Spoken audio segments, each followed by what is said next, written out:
Good morning, everyone, and welcome to day 2 of our summit. Glad to have you guys all back. Today's presentation will be patient and caregiver recommendations for hospital visits. And our speakers will be Teresa Imparato. She is a registered nurse and an employee of ALS United Greater New York. She has been working in the ALS centers and clinics for over 20 years and has heard the good and bad stories of patients visiting the hospital in an emergency. She is now going to take that history and use it as a guide for you and your next emergency visit when applicable. I also want to welcome Bruce Miller, a dedicated caregiver for his wife, Susan.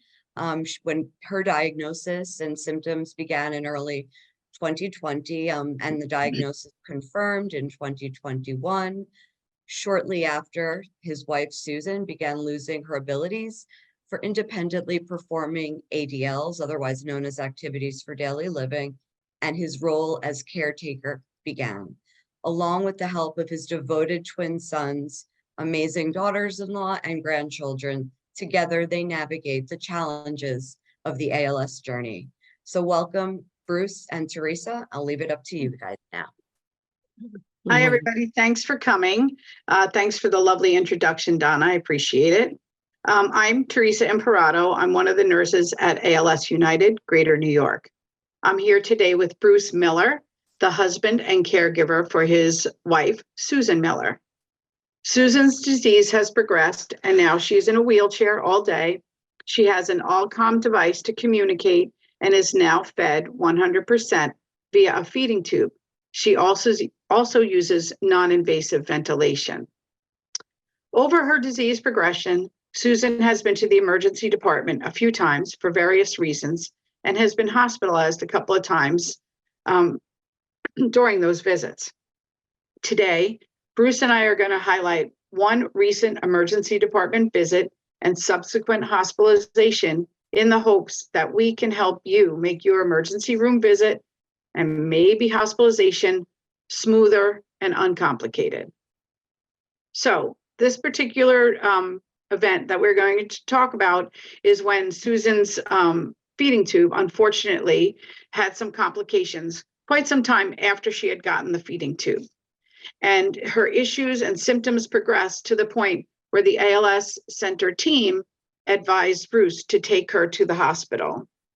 The situation was stable enough that Bruce was able to put Susan in the car and drive her to the emergency room. They do have a handicap accessible van, so he was able to get her in and out at the hospital without much problem. I do want to point out that had Bruce called 911, he likely would have been taken, or Susan likely would have been taken to another hospital, not the hospital of their choice, because and Bruce may have had to follow her, or a family member may have had to follow the ambulance in their own car. So Bruce's situation here was a little bit different than if you called 911. Donna will talk a little bit more about 911 later. Bruce, knowing about the 911 situation, he did select to put Susan into a vehicle and drive him on his own. Bruce, now I'm going to ask you to recall Susan's visit to the ED on this particular time when her feeding tube was giving you and everybody problems. And just tell me a little bit about your situation. Did you take her alone to the emergency room, or did you have another caregiver or family member come with you on this trip? No, it was like a early evening, so I just took her myself. I took her into the van because it's very easy, and just drove her straight to the hospital of our choice. We went right strictly to the emergency room, the emergency entrance. And were you able to take her right into triage? How were you able to do that? Yeah, well, most of the hospitals here, we're on Long Island. Most of the hospitals here on Long Island actually have valet parking. So although Susan was not in excruciating pain or so we just when we drove up to the emergency department, we just valet parked the car. I wasn't going to worry about that at that point, and got her into the triage area. Excellent. And like when you got her in there, were you all ready with all of her symptoms, like maybe written down on a piece of paper, or did you practice what you were going to say when you got there so that you could go right into triage and tell them all of Susan's symptoms and issues current? No, yeah, no, I know what the symptoms were. Nothing was written down. Okay, what I do is, which we'll talk about later, is I keep a little backpack, what I call my emergency bag, which Teresa will show you a slide later. It really contains all the information that she would need that I don't have to go looking. When you get to a point and you think you're going to have to do, or you have a hospitalization, you don't want to start running around trying to put things together. In our case, maybe here I may have had the time because it wasn't a painful situation, but you don't want to start. You want to be prepared and ahead of time. If this has to happen, hopefully it never will. Yeah, so even though it wasn't pain, Susan's only source of nutrition is the feeding tube. So it could be a desperate situation if the tube isn't working. So Susan doesn't speak. I mentioned that before. So do you carry with you Susan's healthcare proxy and power of attorney that grants you permission to speak on her behalf? Yeah, Susan, and then what I do is in that bag, which I guess there's a slide later in the thing, by the way, I call it my emergency binder, which has all those critical documents that you're going to need in the hospital. You're going to need a healthcare proxy. If you don't have one, the hospital's going to ask you to they'll present you with one, but it's always better to have yours prepared ahead of time. Power of attorney, the essential documents, it's all ready to go. Copies of her insurance cards, anything that I possibly need to show them either at the emergency room, the hospitalization, or the doctor, I have in this binder, so I don't have to go looking for stuff. Yeah, the healthcare proxy is an important document, and anyone over the age of 18 in New York State should think about assigning a proxy, because if you are left unable to speak, or you're like in a coma, unconscious, and you want something done or not done, you have to have a proxy there to speak on your behalf. Otherwise, the doctors will decide what's best for you. So it's important to speak with your proxy and to have the proxy filled out. So you don't just say, oh, I think Bruce would be a good proxy. You have to talk to Bruce about what your wishes are if future issues come up. And so Susan did that with Bruce. The documentation was completed, and Bruce does carry it with him at all times. So if Susan needs something, he can speak on her behalf. Okay, so how quickly did you move through triage and get placed in the emergency room, a room in the emergency department? Okay, one of the things when you go into an emergency room in any hospital, it says, I think statistically, I saw an article that your average wait is 4 hours. So be prepared. The evening I took Susan, we got lucky. It was a very slow night, so we actually moved through triage very quickly. Great. Were you able to set up some sort of communication equipment, or did the hospital provide you with some means of communication so that Susan could speak to the nursing staff and the doctors? Now, that's a kind of important question when you bring someone in, especially if it's an ALS patient, because if they're non-communicative, like Susan is, the hospital can get confused. They may think either Susan's intoxicated, that she is having a stroke. There's many things. The answer is yeah. We had the communication device with us. I did almost all the speaking in the beginning for Susan, but once we got ourselves settled later on, the communication device came out, and Susan was able to communicate what she wanted to say. What I do carry as a backup, they have what they call communication boards, which is almost like an alphabet on a board, and that allows her to. It takes a long time to use, but you can actually spell it. She could spell out what she wants to say. So in the event that I couldn't hook up the communication device, we do carry a communication board with us. Excellent. Okay. So you just touched base on a little bit of stuff. Let's just see, what did you have with you? Like, what did you take into the van with you when you were bringing Susan that night? And what do you always have with you? So did you have the actual communication machine with you at that time? Yeah. When you went in? Well, in my case, okay, that wherever Susan goes, that communication device goes, no matter what. So that's always with us anyway. What I took with me really was just my emergency bag, because I knew I had my items in it, which we'll discuss later. And I have a separate bag, which I call my go everywhere bag, which I'll throw in the car, which has a lot more materials, a lot more items, which you'll see later in the bag. I could sustain Susan for at least a full day from that bag. Excellent. And how about, I know Susan's on the non-invasive ventilator most of the day. or night. Did you carry that with you to the hospital? No, the answer is no, because that's an interesting question, because you kind of assume that the hospital would have everything that they would need no matter what. And what we found that in both trips, the hospital did not have a cough assist anywhere in their facility. Uh, they didn't have the type of non-invasive machine Susan uses. They'll use a BiPAP, they'll substitute something. Lessons learned at minimum, I throw the cough assist in the car just to have it. Okay, and so you didn't have the cough assist with you at that time either, right? No. So what did they offer you instead? They offered us in the hospital, what they do is they substitute for the non-invasive ventilation. The respiratory team at the hospital used a BiPAP machine. What I do carry in my emergency bag in that binder are the settings for Susan's machine. So we don't have to start from ground zero. All her machine settings, her cough assist, for her non-invasive, those settings are with me so I can pass it on to the respiratory therapist. Yeah, but what did they use instead So of the cough assist? in a cough assist, they use a percussion vest, so which pounds on the chest. Mhm. And that and Susan didn't go well, so we had to stop that. Right. It's So for some patients, they do prefer the vest, and some hospitals have the vest and they don't have a cough assist, and some hospitals have a cough assist and don't have the vest, and some have both, and some have none. So if you are, this is a very good lesson to learn. If you or your patient is using devices that are not the everyday normal devices, you might want to bring it with you. So if you're calling 911, the family member that's going to follow the ambulance should carry those things in their car, because 911 is not going to pick them up. But Susan ended up trying the percussion vest and was not happy with it. So did you eventually go home, or somebody come from home with the cough assist? no, we didn't. No. Okay, because that's another issue. When you bring a device in from home that does not belong to the hospital, the hospital tech department has to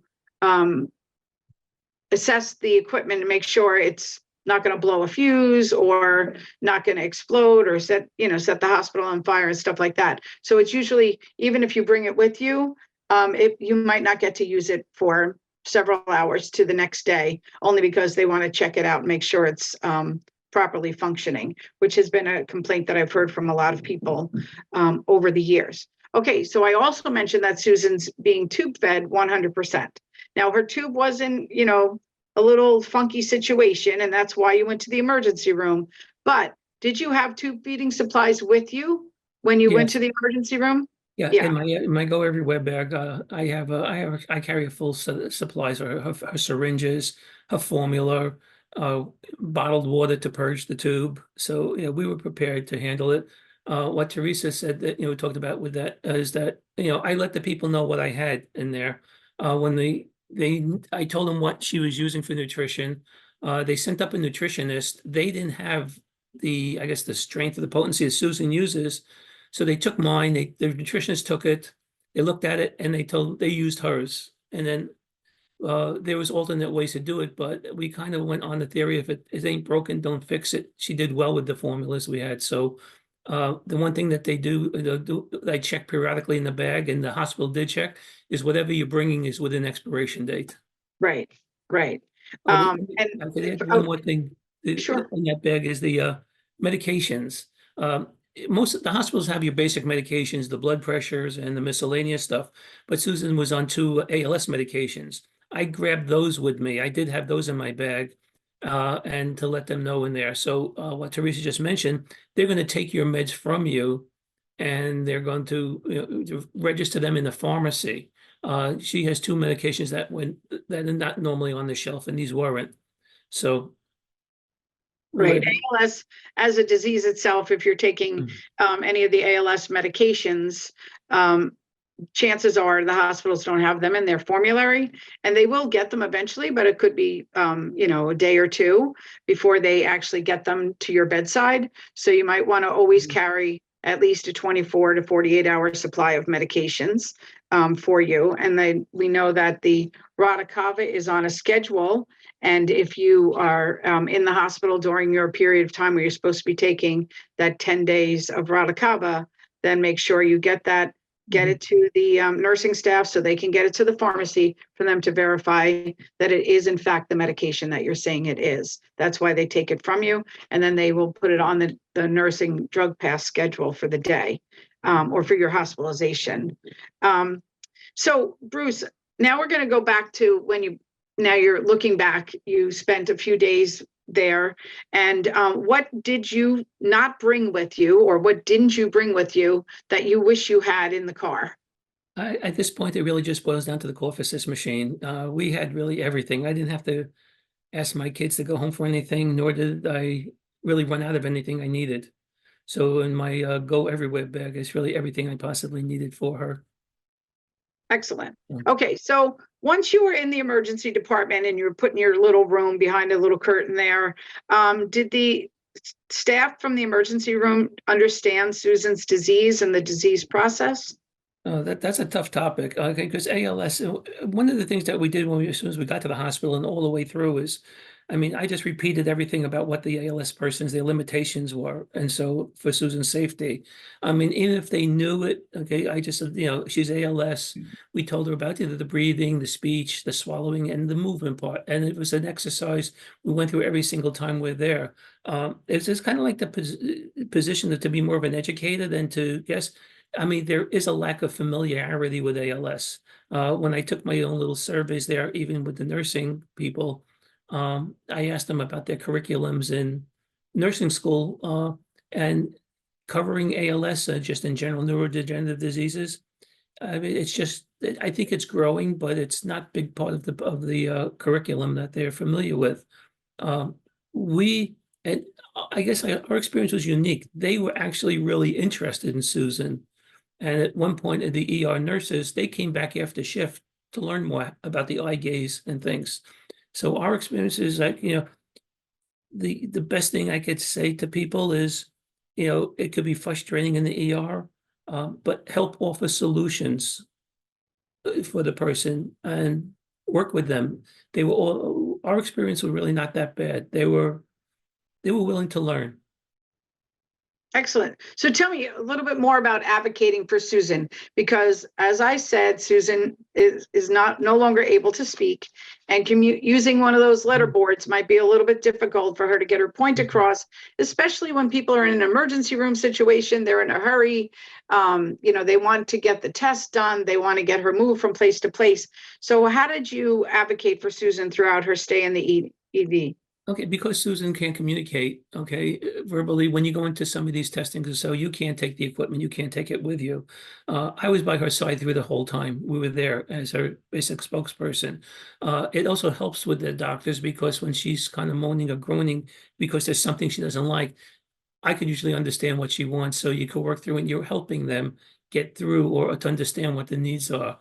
Like, for example, when she went for her CAT scan, they asked me if I'd like to come along. Absolutely. So I went there until the point where they put her onto the table into the CAT scan. But when they were putting her onto the CAT scan table, I just reminded them that, you can't pull her by her arms. There's parts of the week you just have to be careful what we usually do. Everybody was in our case, they were positive. It was a positive experience.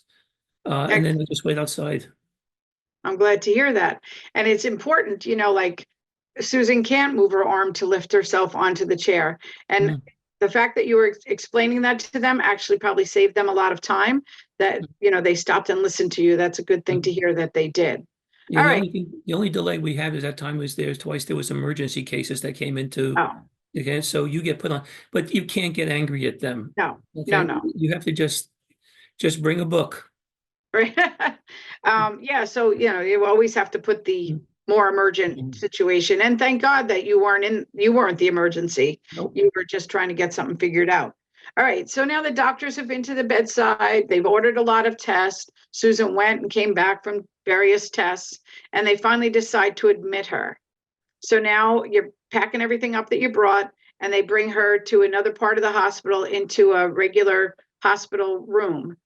How much of Susan's medical history and the ALS symptoms, the nonverbal, the non being able to move, were passed on from the ED nursing station to the hospital floor I station. mean, if you get, I mean, there's going to be gaps in there. So, I mean, like, at this point, I think you just have to be more proactive in the sense, like, advocating for your patient. And I had no problem reviewing everything again with every staff that's there. And it's not just in the moving, okay, the red light goes on, the flashing light goes on, is also at shift change where new staff comes in. And also as the days go on, you may not have the same people. So you're going to be I constantly repeated what I had to say about what Susan's limitations were with the ALS. And it was, they were receptive. They had more questions than I had answers. So Bruce, tell me a little bit about the sign that you post above Susan's bed when she was in the hospital. Okay, we have a sign there. It says, I have ALS, and there's a couple of check boxes. I think Teresa has a picture of it. I'm going to try to put it up later, but I don't know if I'll be able to get it there. Okay, there's a sign on there. It has basic things about, I can't move my legs. I can't communicate. I can't communicate. It has, it talks about, it's just a little checklist. And then what you do is I just kind of fill out a couple of extra things on there where it says, I can't communicate. And I have on her sign, I communicate through an augmentative device. I leave a copy of that sign where it's visible to whoever's coming into the room. So, they know that there's a limitation there. Also, what I do there is if I have to step out, I always leave, I'll be right back, and I leave my number where they can contact me. So, but. And that sign, I believe, has your contact number on it too. Yes, it the one does. you post on the wall. It has my contact number. As in my earlier career, before I dealt with ALS exclusively, I did work in critical care, and we constantly posted things on the wall above the patient's bed, like patient is hard of hearing, patient can't lay on their left side, patient needs to stand to toilet, whatever it might have been. But we would communicate to the staff that way, so that they would know they, have to keep them on their right side or whatever. Mhm. And so Bruce did mention this sign to me when we were putting this little presentation together. And he said, I don't know if I was allowed to do it, but I hung it on above her bed at the head of the bed. And I said, well, that was the perfect place to put it, because that's where we always communicate with each other. We always post signs up there. So nurses and medical staff, the x-ray technician, the dietitian, whoever's going into the room, they kind of look above above the head of the bed onto the wall to see, is there a special diet? Is there, patient prays every day at 4 o'clock, so I shouldn't bother them, whatever it might be. So it was the perfect place to put it. And I'm sure if people do go to our website and download that sign, they can carry it with them and they can post it on the head of the bed, any place that they go going forward. Okay, so now Susan's been in the hospital a day or so, and the doctors have reviewed all of their testing that they've done, and they've brought in other specialists, and they decide that they're going to do some procedures on Susan. And she hasn't had any procedures done in this hospital since her diagnosis with ALS. So the doctors are going to talk to you and your family. Did they openly discuss what they wanted, what kind of procedures they wanted to do? And, the amount of anesthesia and the amount of time and things like that with you and your family? Yeah, absolutely. That was a long discussion. And then so we had the various, disciplines there that were required between cardiology, pulmonology, and whoever was going to be involved in this procedure. There was 2 options that we went through. But when we went through the options, one of the options was we required her to be intubated during the surgery procedure. ALS and anesthesia and deep anesthesia are not friends. So we kind of took the position that, after speaking with the doctors and consulting with them, that the less invasive procedure that required a more milder anesthesia, we take a chance at that. And they were pretty confident it would be successful. What they did tell us, though, that and they were very clear on it, is that because of one of the options discussed, after intubation, they had told us that there would be a 50% possibility that she'd be on a respirator for life after the procedure.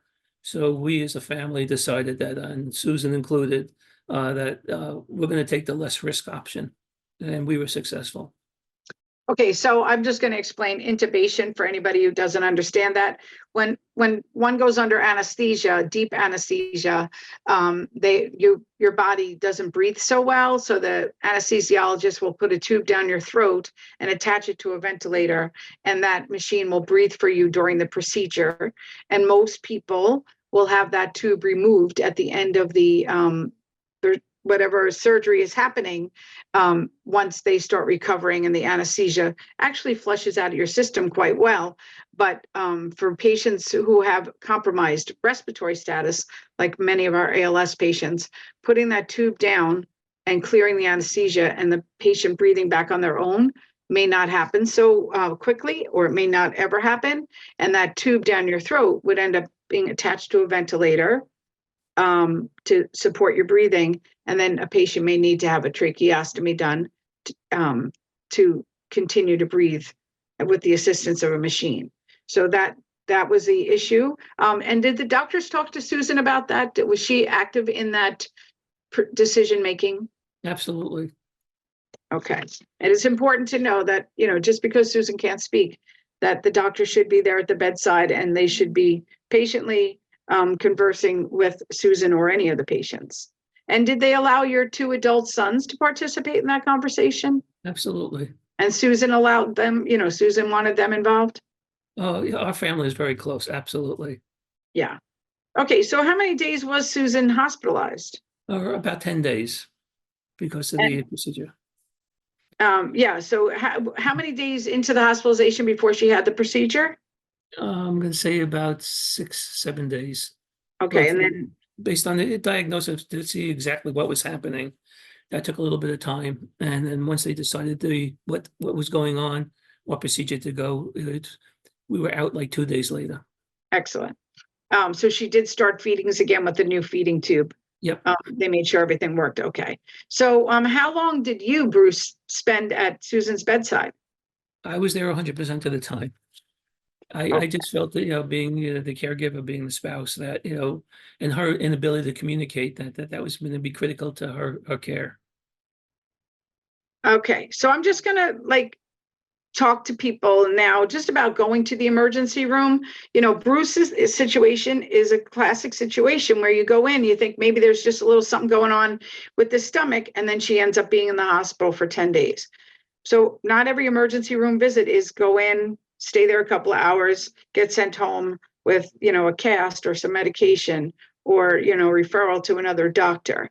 So families and caregivers should be ready for this hospitalization situation or an extended period in the emergency room if you do have an ill patient. Friends and neighbors should always be aware that they may be on call to be there to jump in to care for the children, or to adult family members that may be living with the patient's family.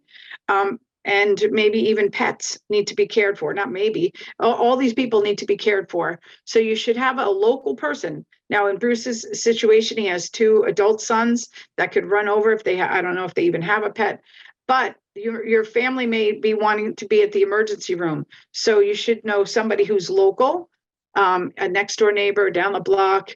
And then also for kids in the school should be aware that the parent or grandparent is sick, and there may be times where there's this hospitalization may take place. So there might be a different person picking up that child from school or receiving the child off the bus. These are always problems that you have to anticipate. And I know the school has a backup plan all the time for situations like this. So be, upfront with the school that, oh my gosh, be upfront with the school that the children their parent or grandparent or relative may end up in the emergency room. So now, also when you're going to the emergency room, I'm sorry, the lights just went out. Hold on. When you go to an emergency room, you want to always have a little non-perishable, safe food in the home for the family members left behind, in case the one who cooks the meals is not available to cook them because they're either in the emergency room themselves or taking somebody there. And make sure that the children or other family members that are in the home have the contact names and numbers of the friends and family who are set up to participate in the care of that person, or the people staying at home. All right. So Bruce, can you tell us about, you told us about the stuff that you brought with you for Susan and that you carry with you when you go to a doctor's appointment or when you go out for the day, but what about for yourself? Were you prepared to be there for a couple of days, and what did you have for your own self? No, I didn't have that much. I just had I keep a couple of protein bars or, like those kind bars in the case. I mean, there's enough, there's vending machines and there's cafeterias there. So that was, well, my kids would bring me stuff, food to eat. I mean, I didn't look at it as important, but there's a couple of things in just in case. And if I needed water or so I had a whole extra water bottles plus the hospital. If I asked them for something, they would give it to me. So. Very good. So it's important. I don't know if you take a medication on a daily basis, but if you do, did you have it with you? Do you have a little bottle of, or a little one of those weekly packs? Yeah, I had a couple of days supply. All right. So no one really wants to go to the emergency room, and nobody, it's not one of the things on the top of everybody's list of things to do this week. But every patient and caregiver should find that things run calmer and smoother when you have open conversation, open communication with the staff. And if the staff says to you, we'll be back in a few minutes, then let the staff step away and then, keep an eye on them. And if they don't come back in a little while, wave them down, but don't try to hold on to them at your bedside for the whole time, because that could disrupt the entire flow of the emergency room visit for not just you and your patient, but other members, other patients in the ER. So Bruce has provided us with a few pearls of wisdom that gave us the inside look to the emergency room and a visit in a hospital for a few days. So thanks so much, Bruce, for your insight. I'm going to pull up Bruce's slides, Bruce's recommendations of things to carry with him and with us when we go to the emergency room. And we'll go over this.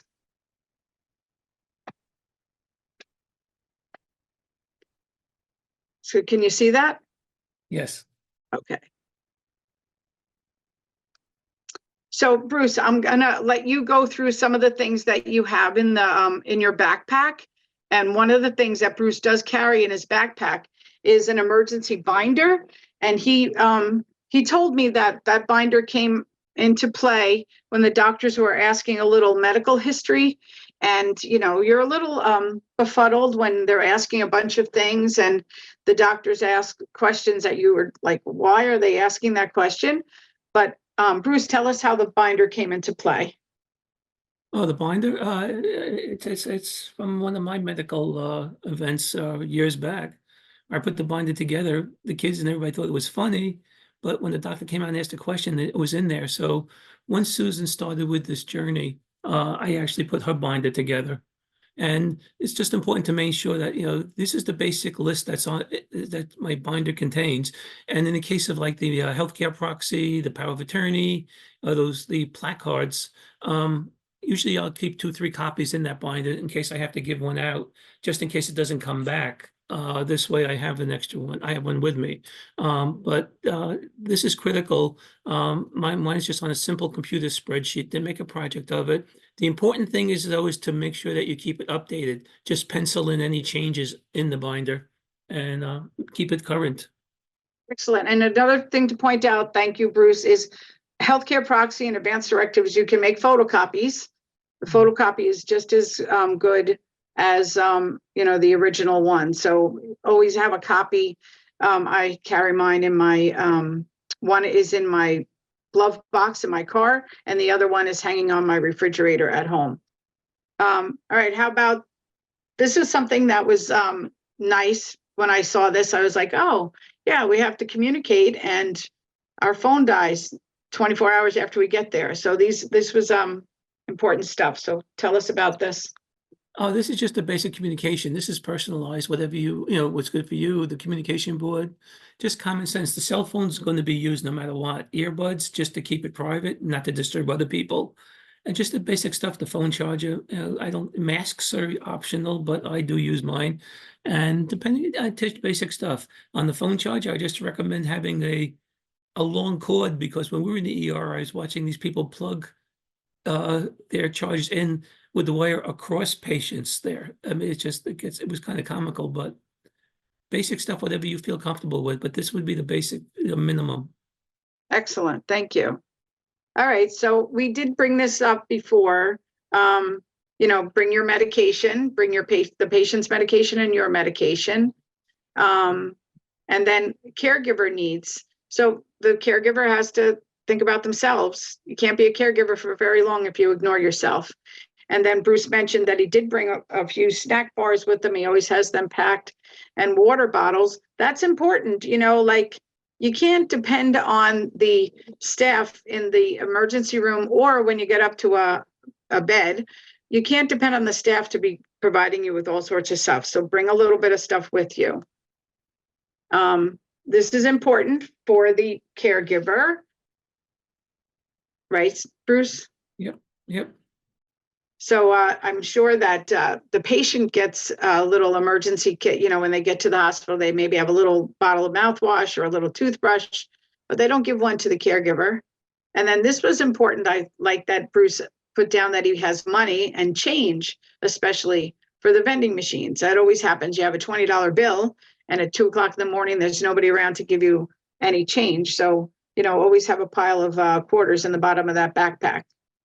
And then I added this to your list, phone number of friends and family and backup care providers, because it's important that you let one person know, so you don't have to call 50 people. You let one person and ask them to call others, and you make sure you know who's going to pick up the kids, who's going to feed the dog, and things like that. So for the patient, for the ALS patient, Bruce carries, what do you have with you? I just told him, I go, but this is like a jumbo backpack that has everything I could possibly need in there. This is where I have her extra formula, her water, her syringes, some extra clothes, and whatever, just everything else I possibly need. I mean, some people found it comical. I think Teresa did, where I actually carry a pair of long nose pliers because of the feeding tube. If you have that little blue cap at the bottom of the syringe and you go to pull it out, the cap stays in there, that little blue cap. I use the syringe to pull it out. I've never gotten stuck since we started this journey of not having what I need to keep Susan functioning. Okay, excellent. All right, so some of this stuff is, Bruce has 2 bags and some are in each bag. I like that nail file because I'm constantly breaking my fingernail and then it gets caught on something else. So I wish I had a nail file all the time with me. Then Bruce brings little garbage bags with him and little cleaning supplies for the tube feeding and stuff like that. Clearly in the hospital, they'd probably be able to give you some of these supplies, but when you're going somewhere else and you're going to the doctor's office, you might not have all these supplies, and it's good to have everything. And then here, Bruce, you didn't have the all-com device at first, the Toby, or you did? I can't remember. Sorry. When you went to the emergency room that particular time, did you have the Toby with you or not? Absolutely. Okay. Absolutely. So, and you do have you have a battery backup and you have a charging cable. Did they inspect the Toby to make sure it was okay for you to use? No, they just looked at it they just thought it was a computer. They didn't care. It wasn't plugged into anything that was going to hurt them. Okay. And here's an important one, the hearing aid batteries. When somebody's using a hearing aid and their batteries go, you may as well just put them in a corner and yell at them. They can't hear anything you're saying. So that's important to have those hearing aid batteries. So yeah, this is a gait belt. That's important to have with you. And a flashlight. And there's that multi-tool that Bruce spoke about. So these are two separate bags, have their own little lists. But I just wanted to show you that Bruce is always well prepared. Oh, and the formula, prescribed formula. So like Bruce mentioned, when they got to the emergency room, the formula that Susan was on and tolerating well, that particular hospital did not carry the formula. So hospitals contract with, companies to provide feeding, they say they negotiate prices. And so one hospital may use a different formula than another. And Susan may not tolerate that other formula. So it was nice that Bruce did have a couple of bottles of the prescribed formula. And then that sign that we talked about earlier, and maybe there, a little card that you could have that Susan could have with her at all time. A communication board, which Bruce mentioned before, is like a letter board that Susan would be able to point to the letters or indicate what she's looking for. And then, the lens wipes for the glasses and the screens to make sure everything stays readable, because when you're using a Allcom device, your glasses need to be clean and the Allcom needs to be clean so that the communicator can use them. And then Bruce always has a notebook and pens with him to make sure he can take notes. And that's an important thing. The doctor comes in and wants to tell you something, you want to write it down, you find you're writing on a used napkin or something. So have that notebook with you. So I do want to say a special thanks to Bruce and Susan for allowing us to dig deep into their emergency situation and to share their learning experiences with us. I'm going to let people ask us questions, and hopefully we can help you guys with some questions. As a close, can we put up that I have ALS slide? Well, I'm going to try that while people are asking questions, okay? I have a copy in case you can't have a...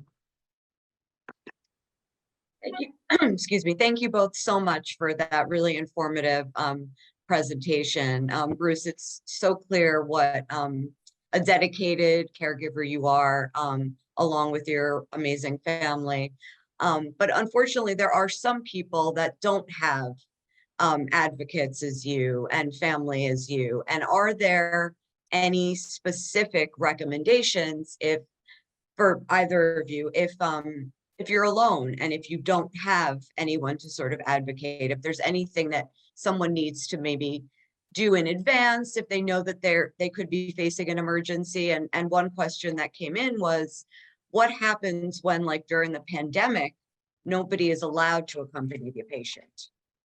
That's where I think that book and that information becomes important, that you have it. So if you can't communicate or you have someone, that information is all of it, as much as you need for a medical reason. That book is important, it becomes a very important thing on your medical history. Thank you. Yeah, that book was Bruce during that time. That was a good way for the doctors to be able to get the questions answered. That is a good thing to carry with you. And also that slide that I can't seem to pull up does have contact information, a number on it, and it has you want me to show a copy of it? I do have a copy. You want me to pop one up? Sure. Let's see if we can do it. And Donna, okay, that's your slide. yeah, there you go. Oh, there you go. Okay.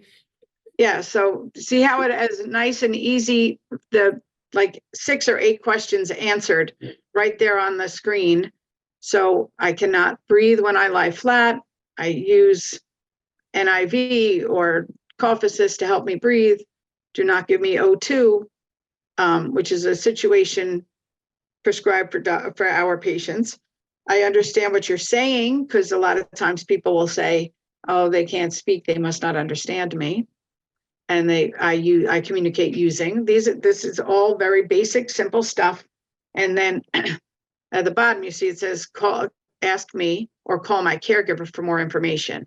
So during COVID, that would have been a beautiful thing for the patient to be able to have taped to their shirt, pinned to their shirt when they went in the ER before, his family was saying goodbye. And that could have been pinned on them or right on top of their belongings. It should be front and center. Okay, yeah, important news is this first one, which we have on that last slide, about oxygen in the going into the ER. Maybe you want to speak about that a little bit. Yes, and that actually is another question that someone has asked. What to do if your loved one is placed on oxygen and the doctor or nurse insists that they need it, but that's not the appropriate means of that's not something that they should be doing. So my recommendation, first of all, is to have the family member call their ALS clinics, doctor or nurse or whomever at the ALS clinic, and have them speak to the doctor or nurse in the emergency room and say to them, look, this is the reason we don't provide this. We don't want oxygen.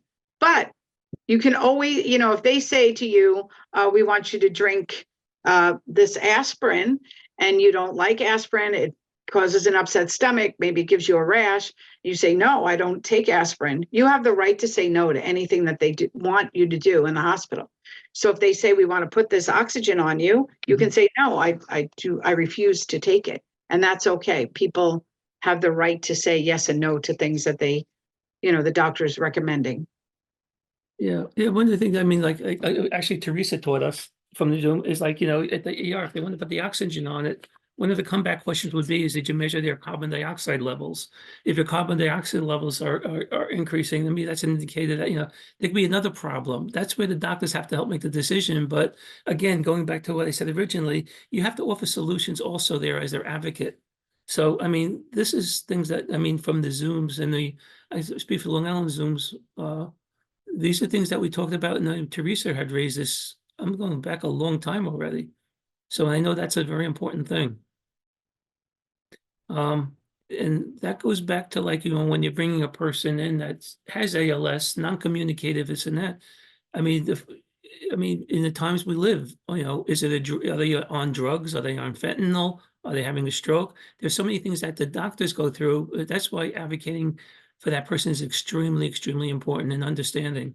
Oxygen and ALS may not be the right thing for them. And actually, if you give them the oxygen, it may be telling the brain to say, hey, this is easy. I don't have to do this anymore. Let's stop breathing. We got it coming free.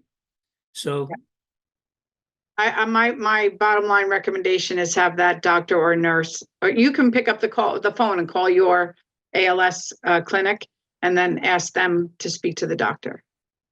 Next, what's the next question, Donna? Okay.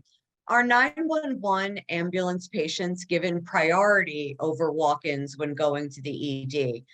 This person said that they once went by ambulance on a stretcher, given the time it takes to get them in their power chair and van, and it seemed that they did get seen more quickly than others, even though their issue was not necessarily as critical. That's interesting. So, like Bruce mentioned before, when Susan was in the ED, she was swept in because they were, you know, kind of having a slow day. And but when some other emergencies came in, they were put in front of Susan for a CAT scan or whatever test Susan was going to. So whenever an ambulance comes through the door at an emergency room, the staff turns around and checks out what's going on in the ambulance. They'll bring that person in on a stretcher. The ambulance staff has already done the triage and has gotten the first set of issues addressed. And then they will pass it on to the emergency room. They have to leave. The ambulance crew has to leave. So the emergency room department, emergency room staff has to take that patient from them. So they will run and pay attention to them. But if there's somebody across the hall with a gunshot wound or isn't breathing, or somebody in the midst of having a heart attack, once they get that patient that was just brought into the emergency room settled down, they are going to take their attention back to the more urgent situation. So they need to relieve the the ambulance of their duties. And that's why they're seen immediately. Great, thanks, Teresa. Bruce, you said you wanted a milder anesthetic for the surgery. Did that also include the tube going down the throat, or was there a choice? This person didn't hear the. I don't remember if they put a tube down the throat. Quite often that they'll put in surgery, they'll put a tube down for an emergency use, but not to support her breathing. I don't know the answer to that. And they want to know what the actual procedure Susan ended up having. I do think you explained that, but maybe if you could go into a little more detail. Yeah, I mean, right now there was a problem with the tube and some of Susan's anatomy and what happened with the tube. So it got a little bit more complicated on how to do it, because it's just like she has a little bit of, I guess, a weird anatomy in there, and how the tube got misplaced or so over time. It had nothing to do with, it wasn't a catastrophic tube failure. I want to emphasize, don't be scared of a peg tube.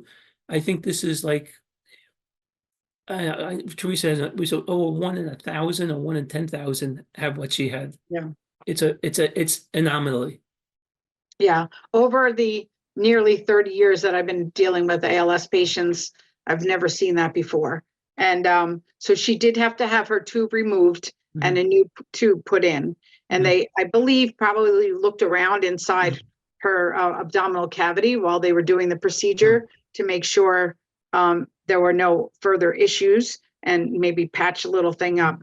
So in general, when somebody's getting a feeding tube, it can be done with a very mild amount of sedation, which we call conscious sedation, where you actually, the patient can almost respond to questions while they're sedated.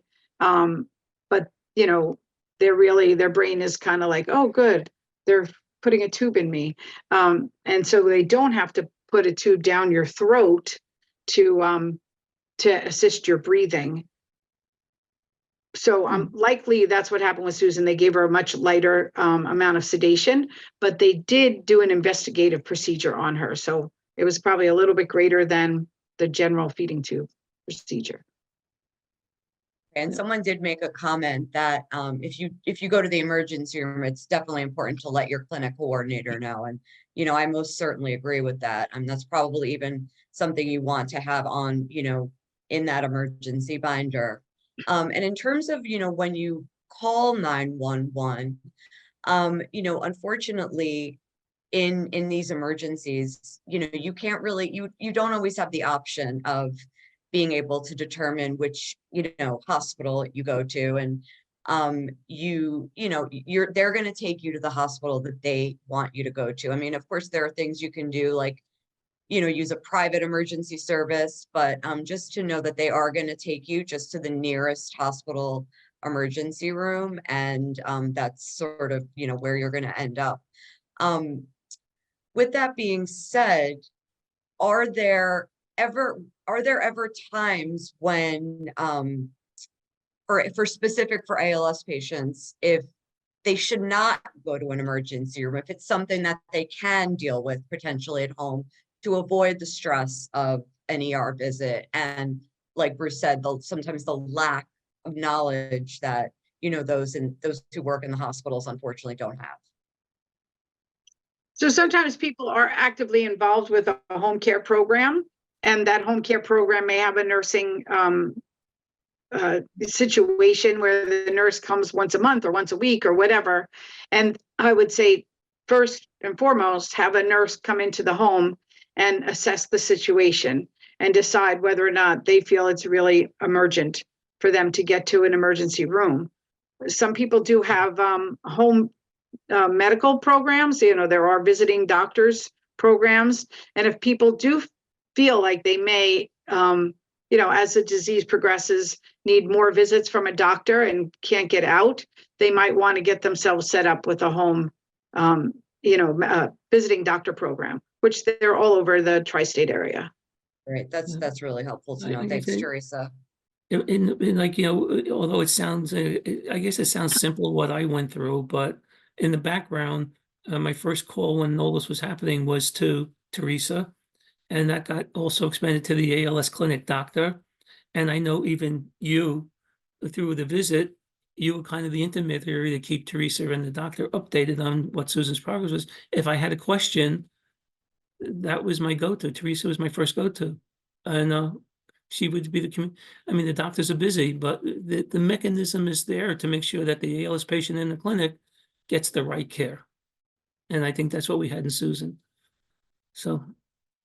Yeah, I also think I'm sorry. I just want to say that I have had many a patient end up in the hospital, and they're in the hospital for days or weeks. Situations change, and I don't know anything about it because I spoke to them on Friday the 3rd. They go into the hospital on Saturday the 4th, and the next time I would reach out to them was maybe be a few weeks later, just to follow up if whatever we talked about happened or didn't happen. And then I find out, oh yeah, they've been in the hospital for 3 weeks and whatever.